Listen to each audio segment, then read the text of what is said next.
చిన్న మిస్టేక్ నాకు ఒక 400 రూపీస్ లాస్ అనమాట ఇప్పుడు.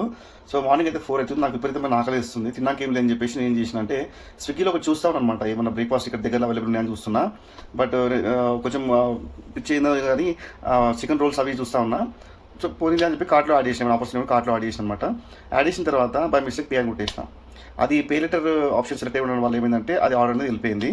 సో ఇప్పుడు అదైతే మీకు తెలిసిందే కదా, ఆర్డర్ అయితే క్యాన్సిల్ కాదు. క్యాన్సిల్ చేయడానికి చూస్తూ ఉంటే అది ఆల్మోస్ట్ మొత్తం ఫుల్ అమౌంట్ ఎంత పే చేసినో అంత క్యాన్సిలేషన్ ఛార్జెస్ చూపిస్తుంది. సో ఇప్పుడైతే ఆర్డర్ వస్తుంది, మీకు చూపిస్తాను మీకు ఏం ఆర్డర్ చేసినో. పెట్టుకున్న ఆర్డర్ అనమాట. సో పెద్ద ఇది బొక్కనే నాకు.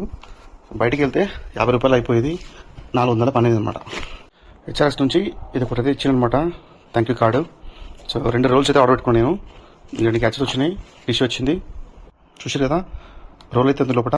సో ఇది నాకు రెండోసారి ఎక్స్పీరియన్స్ అనమాట. ఇంతకుముందు ఇట్లా ఆర్డర్ ఇచ్చిన బై మిస్టేక్. సో నాకు ఐడియా లేకుండే, ఇప్పుడు తెలిసి కూడా ఆర్డర్ ఇచ్చిన అనమాట. సో రోల్స్ అయితే సఫిషియెంటే ఉన్నాయి, డబ్బులు ఏం వేస్ట్ కాలేదు, ఫ్రెష్ ఉన్నాయి. సో టేస్ట్ కూడా బాగానే అనుకుంటాను అయితే. సో మీరు కూడా తప్పు చేయకండి, ఆర్డర్ ఇచ్చి చూసుకోండి సార్. స్విగ్గీ జొమాటో నుంచి క్యాన్సిలేషన్ మాత్రం కాదు, ఒకవేళ అయినా కూడా డబ్బులు మొత్తం పోతాయి. ఏమాట కామాట టేస్ట్ మాత్రం బాగానే ఉంది. నచ్చితే లైక్ చేయండి, నచ్చబడి లైక్ చేయండి ప్లీజ్.